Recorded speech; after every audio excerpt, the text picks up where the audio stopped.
વડોદરા શહેર કોંગ્રેસના આગેવાનો દ્વારા રાહુલ ગાંધી વિરુદ્ધ અભદ્ર ટિપ્પણી આપવા મામલે વિરોધ પ્રદર્શન કરવામાં આવ્યું હતું. તાજેતરમાં લોકસભાના વિપક્ષના નેતા રાહુલ ગાંધી વિરુદ્ધ અભદ્ર ટિપ્પણી કરવામાં આવી છે. તે મામલે આજે વડોદરા શહેર કોંગ્રેસ દ્વારા દેખાવો કરવામાં આવ્યા હતા, જ્યાં પોલીસ દ્વારા કડકાઈ દાખવતા તમામ ફરિયાદ આપવા માટે પગપાળા રાવપુરા પોલીસ મથકમાં આવ્યા હતા. જ્યાં ડીસીપી અભય સોનીએ કોંગ્રેસના શહેર પ્રમુખ ઋત્વિજ જોશી અને રાજ્યના પૂર્વ મંત્રી ભીખાભાઈ રબારીને ધક્કે ચડાવ્યા હતા.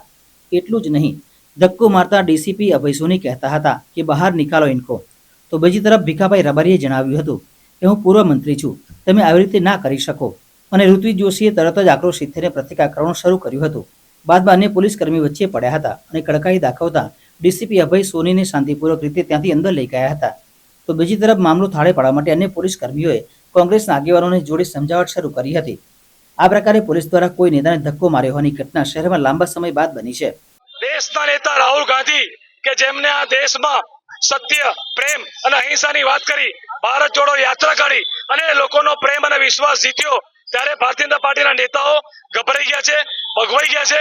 અને જે રાહુલ ગાંધીનો આજે આખા દેશની જનતા સાંભળી રહી છે અને રાહુલ ગાંધીને જે પ્રેમ આપી રહી છે, માટે બીજેપીના નેતાઓ બેફામ વાણી વિલાસ કરી રહ્યા છે.